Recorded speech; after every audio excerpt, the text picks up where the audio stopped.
I had a hot take actually. Huh? Wait, sorry.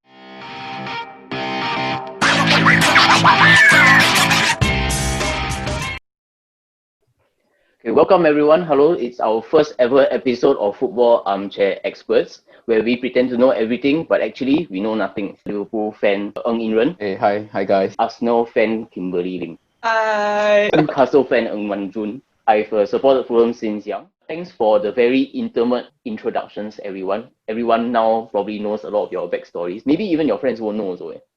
Right. Yeah, they I probably don't know don't. how widespread your this backstory will be. We are getting into the time where we follow all the other YouTubers. We do our season preview, but unlike the other season YouTubers, right, they predict before the season start. We have to wait until match week 4.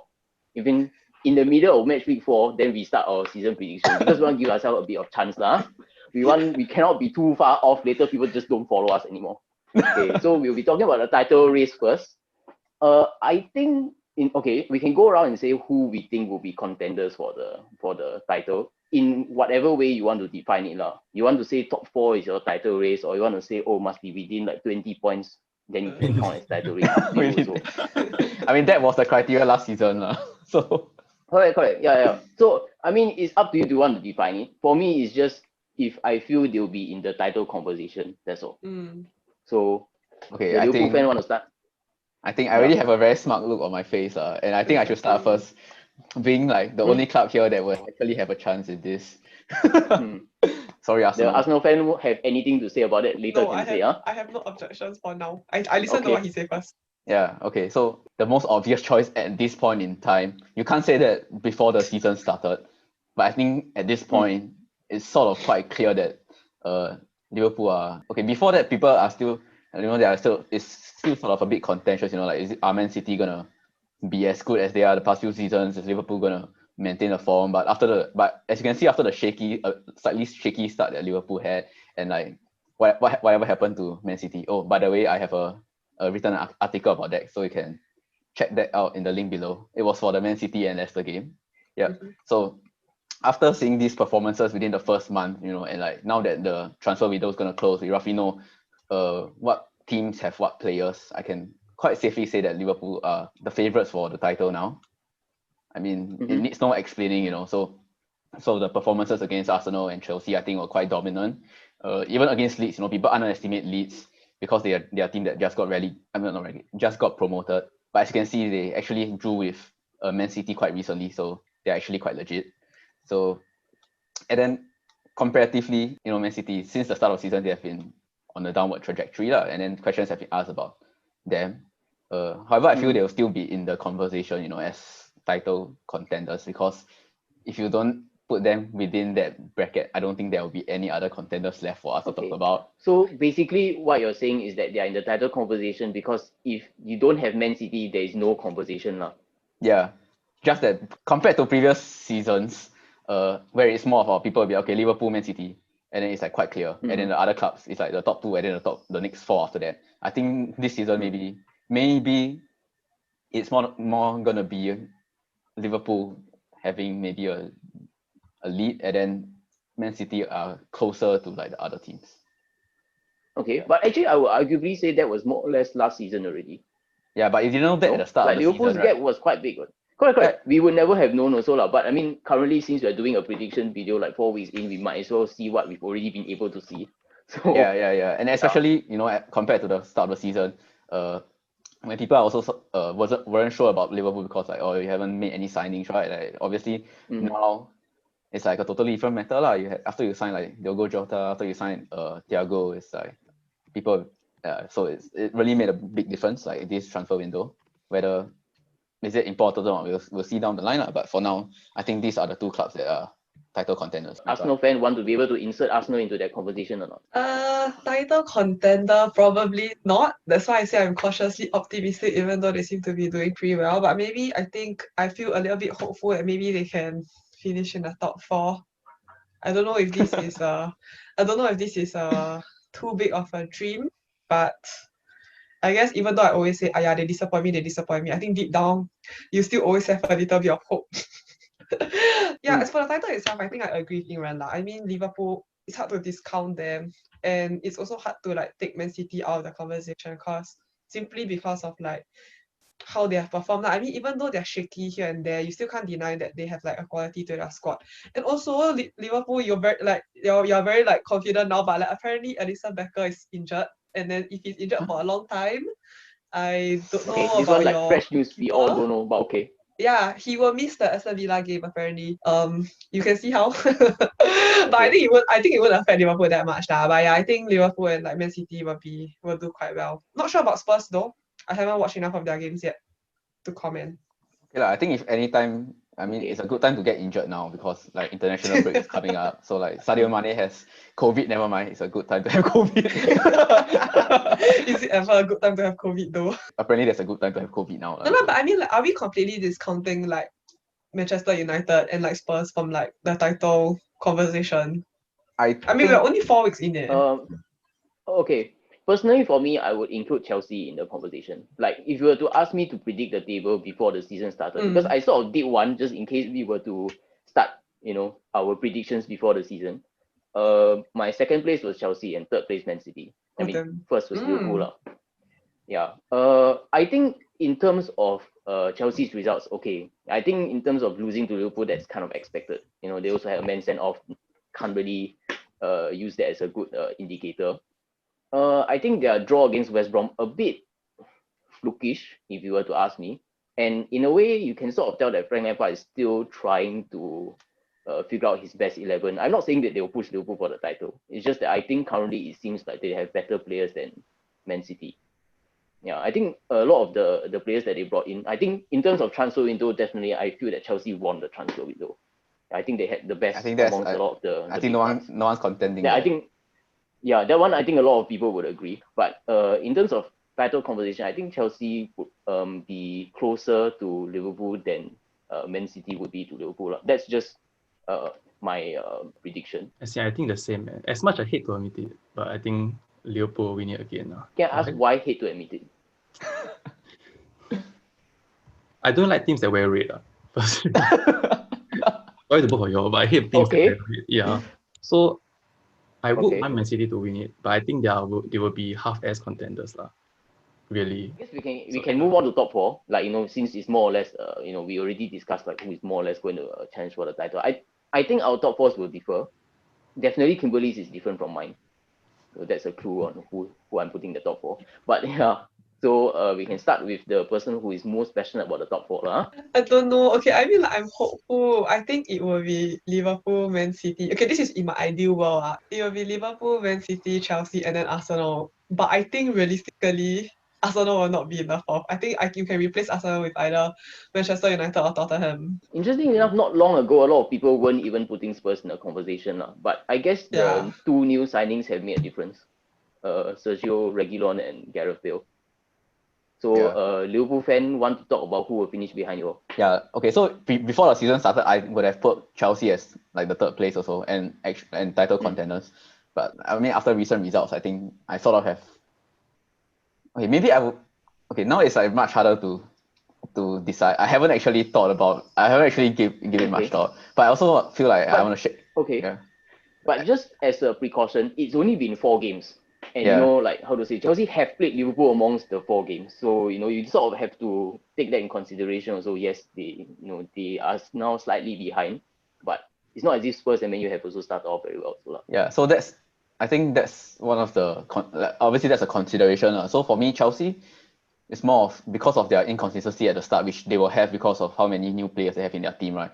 I think because of that, they will drop out of title contention, but they will still be within the top 4 group.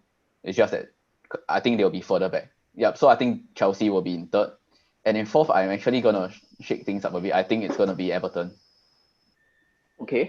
Based solely on these first 4 games. Yeah, I mean, it's not based solely just on the 4 games, but you look at the team compositions, you look at the progress they've made since the previous season, or even results based on like the last 2 seasons. Like the other, I mean, you have to talk about the other contenders, right? So like I don't think Arsenal's made enough progress yet. You see Arteta having, I mean, it's not bad, but I mean, I just saw a stat that actually says that like since Arteta took over Arsenal, right, they are the team that dropped the most points from a winning position. So you can say that yes, that he made the team stronger and like or more resilient and solid after Emery left. But is there really an improvement because they are still the team that dropped the most points from a winning position? They are still losing to Liverpool and like getting.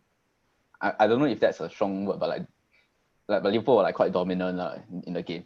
Yeah, and then Spurs, I don't know. I don't have much trust in Mourinho. I don't think he can revitalize a team, especially not without money. So and the I think his All or style Nothing documentary was nothing for you, it was interesting to watch, but at the end of the day, I think they position themselves within the show to make the club look good. Yeah, so I don't think his style of play is relevant anymore. Like it's sort of outdated, you know. It's just like a glorified, I don't know, Alan Pardew or like Roy Hodgson. I don't know, but Roy Hodgson doing well now, so cannot hit on him too much. Yeah. Okay. So I mean, related question: do you think Jose Mourinho will last the season then? I don't think so. Yeah. I think interesting. So Jose Mourinho to get sacked now. Yeah. Oh yeah. Sorry, I missed out one club just now. It's like Man U. I think obviously they haven't made much progress. People are like whining about their board, things like that. So I think if anything, they are the club that will regress the most. I hope it happens. Okay. So like, yeah, we'll see. Can I just be a little bit contrary, right, and say, I hope it doesn't happen. I hope they don't regress too much, that Ole can stay in his job. So. Oh. Yeah. Like, that's the only way that they can continue. Because it's clueless. Yeah, that's the only way they can continue. But the thing is, to be honest, right, a lot of Man U fans also want Ole to stay in his job. If you ask your Man U friends, fan friends, yeah, a lot of them would probably pin the blame on the board, on the players, which of course they also have to have a certain amount of blame proportion to them also lah. But I think for Ole, you can see a lot of times, right, I won't say he's tactic, but like no tactics at all. Just there's no tactics at all. Like he turns to the players, hey, let's go out and have fun, and then that's it. A lot of his substitutions are like for like also. Like it doesn't change anything at all. Like if Bruno Fernandes is not playing well, that means there's today we won't win, that kind of thing. So I think if you continue to have a Man U manager in who isn't very tactically astute, it would mean that next few years they will just not win the title, not come close at all. But not do bad enough that they will sack him and appoint Pochettino. Because to be honest, like if they suddenly have a legit manager, I think I will be quite confident with their squad to finish in the top 4. I guess in terms of predicting my top 4, I'm going to change my pre-season prediction. My pre-season prediction was Liverpool, Chelsea, Man City, Man U.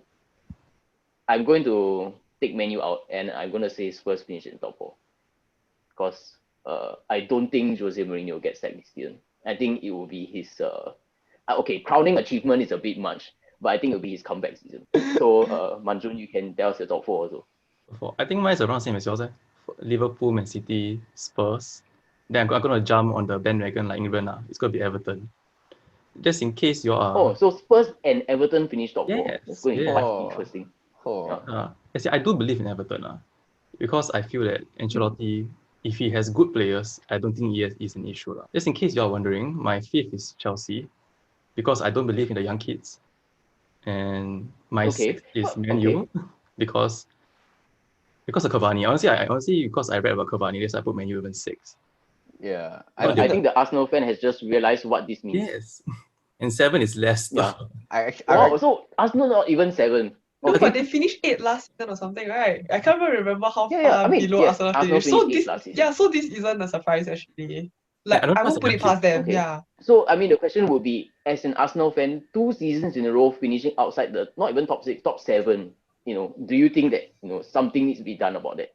If they really finish like out of their top 7 again this season, then clearly something needs to be done. Yeah, I mean. Okay. Obviously, Kroenke out, yes, but the thing is, that has been going on for so long.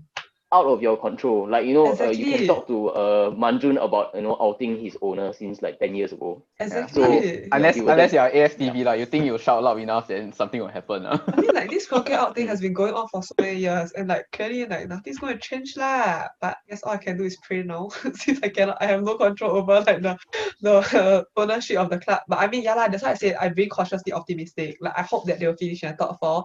I think that they won't, but I also don't think that they will finish 8th again if they continue how they are now. I feel like it's a bit optimistic. I mean, last season they opened with like their worst start in like God knows how many years. And this season, the opening has been good so far, but like you said, it's only been like 4 weeks, so it's a bit too early to get my hopes up. But I think maybe they will finish 8 lah. Don't make me like so pessimistic leh. See, Okay, I'm no, okay. So currently, what would your top 6 look like then? Or if you want, you can expand to top 8, and then you can tell us who are. No lah, I don't think I your go until top 8 lah. I think like what I said just now, it'll be I think I said Liverpool, City, Chelsea, Tottenham, Manchester United. Okay, no lah. Yeah lah, maybe United, Leicester, and then after that Arsenal. I won't put them as 8 of them. I don't know if this changes anything, but you know, the result tonight, Leicester lost 3-0 at home to West Ham. I don't know if that would you know, play into your predictions at all. Although that is, you know, knee-jerk to the match. Yeah, just exactly. to change based on just one No, result. no. I think I wouldn't. Yeah. I mean, like there have been flukes where like Liverpool has lost also what. And then you don't see us suddenly saying Liverpool not going to win the title anymore.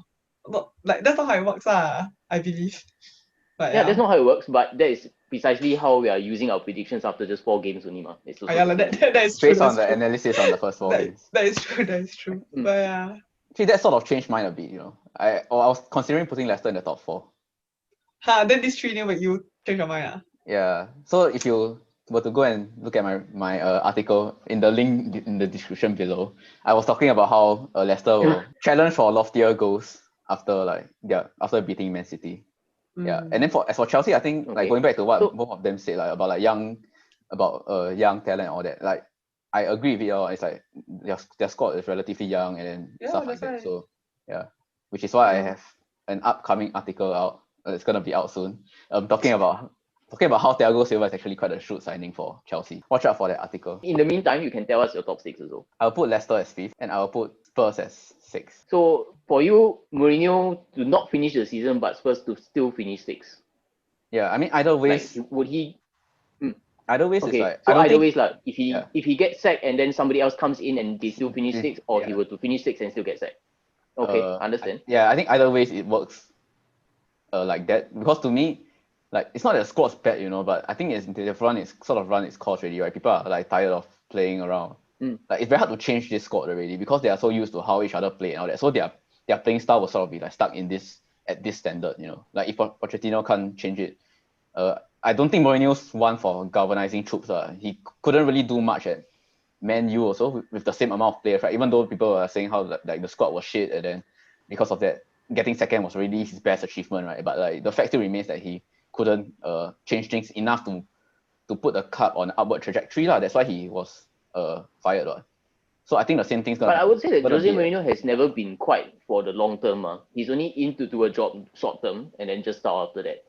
Yeah. So in a way, you know, if he's going to playing to your point about whether he can galvanize troops, in a sense he can, but in the short term only to get them, like you say for example for Man U, to get them back into the top 4, and then after that, obviously he doesn't lay the foundations for them to continue finishing the top 4. But you can't really argue that he did his job there also. So I'm a Jose Mourinho apologist or something, but yeah. Okay, irrespective of Jose, right? I think like the Spurs squad is definitely strong, like quite strong. They have like strong individual players, but I don't think like as a squad they haven't been at the top level for very long. It's just like that 1 or 2 seasons where suddenly they are challenging for the title.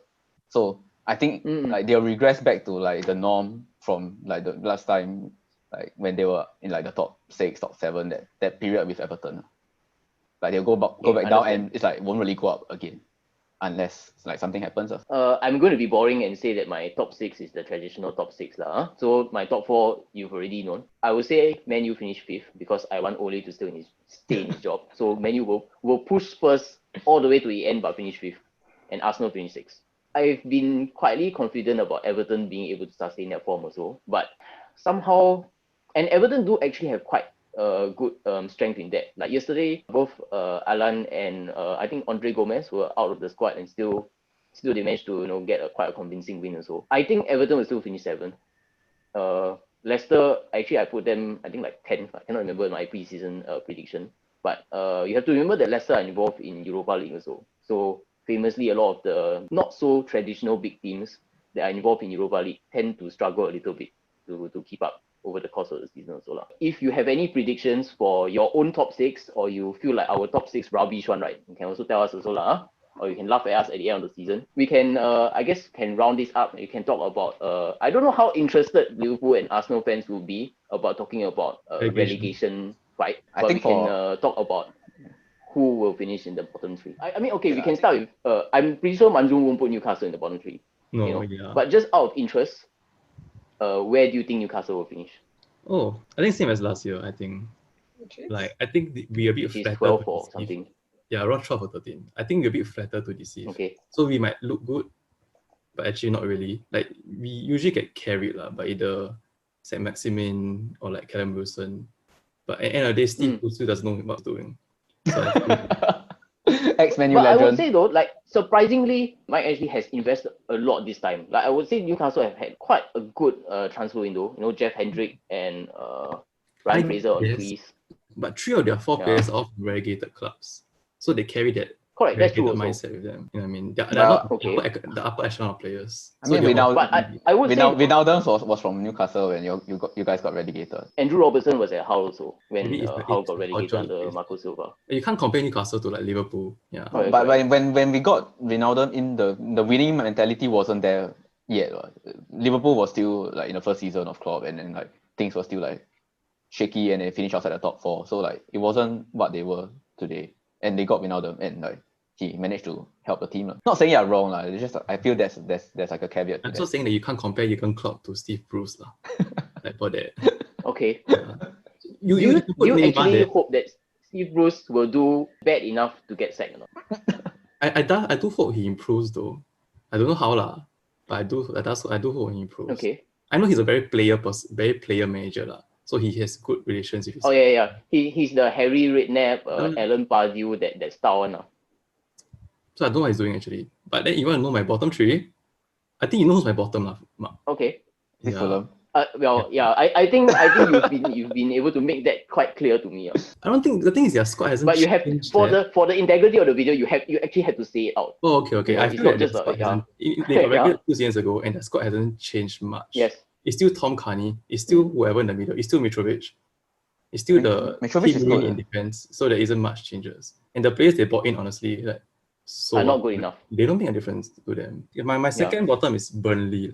They remind me of a Bournemouth where it can just fade off because they both start with B, right? No, not about that. It's because they have been here. It's like Bournemouth, it's like Reading. It's like they stay for a few years, then after a while they just fade off. Because they don't make such tremendous changes like perhaps a Brighton or something like that, who actually put in money into the club. I think Burnley a bit too stuck in their ways. They haven't made any. Only today they've made one signing, and it's a very underwhelming signing. It's Dale Stephens from Brighton. I actually had to search this because just in case I say Burnley never signed anyone, just make sure it's correct. So to round up your bottom 3, it's West Brom. To me, they're bringing a championship level team up, and they're going to go down for a championship level team as well. I guess I'll go next. I've actually thought long and hard whether I'll put Fulham in the bottom 3. I have to borrow Kimberly's phrase. One you have to predict with the heart, one you have to predict with your head. If I were to bet on it, I would definitely say Fulham were to go down. But nothing to lose now. As a Fulham fan, if I myself don't believe that we are staying up, then there's no point in me supporting them this season, correct? So, but actually I've thought about it, and it wasn't okay. I wouldn't say it wasn't difficult to come out with another 3 names, but I've convinced myself that there are another 3 names that can go down. I think there's a way for Fulham to get out of the situation they are in now. If you're asking me if there is a way out, to be honest, right, it all matters on the next 24 hours of the transfer window. If they don't sign even one centre back, right, you can say right, it's over after 4 games. But we've been linked with a lot of different centre backs. A lot of them, I have no idea how good they are. Todibo at Barcelona, the youngster, Omar Colley at Sampdoria. Anyway, to answer to the point, I believe West Brom for sure. I'll be surprised if people would predict West Brom to stay up. They don't have enough money to spend. They'll probably bounce back up 2 seasons later again. I also think Burnley for the same reasons as Manjun. I also think they're the Bournemouth of this season. And I've convinced myself Sheffield United. Not just because of the start, but I think it's been a while since there's been a team which suffered like a second season syndrome. Like before, like when we were young, we always watch Premier League. They always talk about second season syndrome, but it's been a while since the team has gone down like that. I think the previous time was Reading, where they finished like Yeah, then like the next season they like finish like 19th like that. I'm not like hugely confident about that. Previously, I also thought maybe West Ham, but they've started quite well, so cannot really put them in that conversation. I don't know how much the Liverpool and Arsenal fans will be able to input into these predictions for relegation fight, but you can go ahead and give your predictions for the bottom three also lah. I got no prediction, so Yinren, if you have, you can. I think mine is more based on guesswork and what people write about the teams than like actual knowledge. But I would say Fulham, West Brom, and Sheffield. Yeah. So for Sheffield, it's the same as what you mentioned. Sheffield United. Yeah, they started badly, and then last season was like, I don't know whether it's a fluke or not because you have to be consistent over a whole season, right? But at some point, you'll sort of get found out. Like if you continue playing the way you are, like people are gonna expect that already in the second season also. And for me, it's more of the other small teams, right, are doing well comparatively. It's not because these teams are bad per se, So like other than like these regular predictions or Burnley, I think most of the other the usual suspects, sometimes you'll talk about Crystal Palace, you'll like talk about West Ham. It's like they're all doing pretty well. So, and even Newcastle, I think it's like okay. So it's like there's not a lot of contenders. I would say last season a lot of people predict Newcastle to go down because of Steve Bruce. I did not. Always believe. But he's proven the doubters wrong. We're gonna talk about like players, teams to watch out for, like any dark horses, any like fun stuff that anybody wants to mention. I was kind of surprised by how highly you all rated Everton because I kept Everton for this section, but I guess because you all rated Everton a lot higher, that's not a surprise anymore. It is from your side, it still is. I guess, yeah, I would probably say Everton. Like I'm surprised how everything has come together so well, so fast. Because like you said before, like when Chelsea bring in all these different players, it takes a while for them to gel. Of course, Everton are bringing more seasoned players, but we've seen like big name players come in and flop also. So it's kind of a surprise how James has done so well, although Carlo Ancelotti has had him at 2 different clubs before. So obviously they must get a lot. Same for Leicester, but I haven't watched like the highlights of today's game against West Ham, so maybe have to change. Maybe have to rethink that. Yeah, maybe have to rethink that. Yeah, because I think a lot of their buys are quite interesting. Castagne at right back is quite an interesting buy from Atalanta. So like the Atalanta team that reached quarterfinals of Champions League. So do you think Arsenal is gonna surprise people? No, I don't think Arsenal is going to surprise people. Or do you guys have any signings that you think will shine? Because I don't really think so, right? Far, no, actually, so far I was telling Mark the day that I was quite impressed by like Williams' performance in one of the earlier matches. I don't remember which match it was, but the one where he 3 assists after that. Yeah. But to be fair, right, we made him look good, so you have to. Correct. So that's why I say I don't think there's any big surprises lah. But I mean, it's still early. Okay. I mean, at the end of the day, I still see this below every night. So that says a lot about my love for the team. No matter how much they disappoint me. Yeah. Okay, so hopefully you'll be dreaming of Arsenal finishing the top 4 tonight lah. I don't know if that's how it works. Do you sleep on a pillow and dream about the same thing? I don't know. But no, and then I'll wake up and then I'll be so sad. I'll be like, oh my god, it was just a dream. Oh, that's true. I think maybe don't dream of that. And then you have like right? the Arsenal logo staring at you in the face when you wake up, No lah, Baya. Yeah, see, I'd rather not dream about it and then have it be a reality. So anything from Manjun? I had a hot take actually. Okay. Actually, Aston Villa might be above Arsenal. Wait, sorry again. Aston Villa will be above Arsenal. That's the thing about Sorry, you cannot leave this to the end. But okay. I don't know. It's something about. It's more like downplaying Arsenal than upplaying Aston Villa. If I'm not wrong, your initial prediction was like you gave us a top 7. Yeah, I wanted to be. Now you say Aston Villa above Arsenal, so Arsenal is finished lower than it. It's my hot take. Not my practical take. My hot take is that Aston Villa. Okay. I understand. Yeah. I think that Aston Villa will do well this season, so I think they've bought quite well also. It's a bit gone under the radar that they spent a lot. Like they spent 100 mil last season, they spent another 80 this season. So I think it's to be expected that they would finish in mid-table. Sometimes when you support a lousy team long enough, then you can there's like a feeling that that something will shine, some lousy team will shine, like they can stand up on the rest. Okay. Yeah, so I think Aston Villa is the one. I thought you were gonna say like Newcastle, a lousy team. You can spot another lousy team. Okay, but okay. And Maybe it's just my hot okay, take. I understand what. Yeah. So I mean, your hot take is definitely the hottest take we've had this entire episode. the most The most Me, shock right at the inducing. end. Yeah, yeah. I mean, mine's not exactly shocking lah, but it's not hot take or what. But I think like players will notice. I think it'll be like some of the players on the lesser team. So like when you look at like the signings they've made, right? Harvey Barnes, like you got like in the, like 2 seasons back, maybe 1 or 2 seasons back. Yeah, so like how he performed and how Harvey Barnes performed, how Vardy performed. It's like you have like a solid defense, you have a solid keeper. So like as a team, they'll definitely do well. But within the team, like I think like some of these players will really stand out. It's a bit like Everton, or it's like you have like the team's got to do well as a whole, but people will single out like James Rodriguez or like maybe Calvert-Lewin to do well.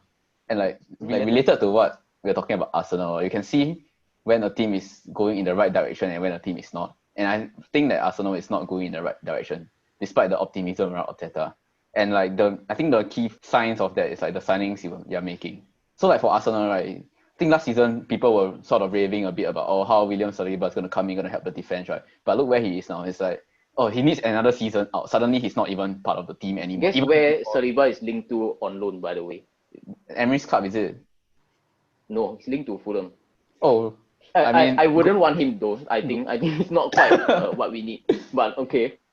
Yeah, so like that's what. So you can see Arsenal doing things like that, or going back a few seasons, right? Like how they got Pepe when the problem wasn't even attack, and then so it's like wasting I agree. They always, it's like the solutions that they get are all like stopgap, and it doesn't like address like the main problem lah. Like that is the same thing. Like that's the problem. Like clearly our attack is fine. Honestly. That's not even a That's not the stopgap. problem. Yeah, not stopping any gaps. I don't think it's a stopgap. I don't. Nobody knows. They're just they think that if they like make the attack even better, then like the defense doesn't matter. But like that's not how it works. Yeah. But actually, to be honest, you'll be surprised. surprised how many teams do this kind of thing though. I can speak from experience. Like, we needed a centre back so much, right? Then the next signing announcement, we signed Ademola Lookman, who is a winger. Then okay, so now we've gotten 5 wingers. I don't think we can play all of them at once. But, a lot of teams do this kind of thing. I mean, not saying that. Of course, Arsenal are a bigger team. They should have their their transfer dealings more in order. I mean, it's like for the price of one Pepe, you can probably get. I don't know. It's like you can get so many players that all the other like the mid-tier teams that did well in this signings, like James Rodriguez or like Andre Gomez, like those level of players, it's like they're still coming from a big club, but they are still pretty cheap and like they are still performing well. But that problem for Arsenal goes back quite long. It's like when they already have Aubameyang, I don't know why they went to get Lacazette. It's like I think it was Lacazette first, then or Lacazette first. Yeah, but correct. I mean, I think that one is probably easier to explain. I think they got Lacazette, and then Aubameyang became available, and I think we should get him also. Yeah, but that's also a bit like. But correct lah. That in itself is bad planning also. Yeah. And then like I see them a lot of times. A lot of their coaches like Emery, like Arteta, they have trouble trying to fit both of them into the first team. And then I think they got Pepe because they sort of want to like copy like Liverpool a bit. When they be like, we're gonna play like a 4-3-3, we're gonna have like a 3 very strong like front line players, but that didn't work out. So so you can see like they are not doing well in that aspect, and that's like the very base, like one of the I think the key signs like the direction your club is going on. Yeah. Although the transfer window isn't over also, and Arsenal still linked with Usam Awa, you never know lah. So maybe we'll change our predictions on Arsenal in a week's time, but we'll see lah. I think more or less that's been quite a good roundup for our predictions for the season. There's nothing much else to say other than even though we know nothing, hopefully today you've learned something. So see you guys next week. Bye. Bye.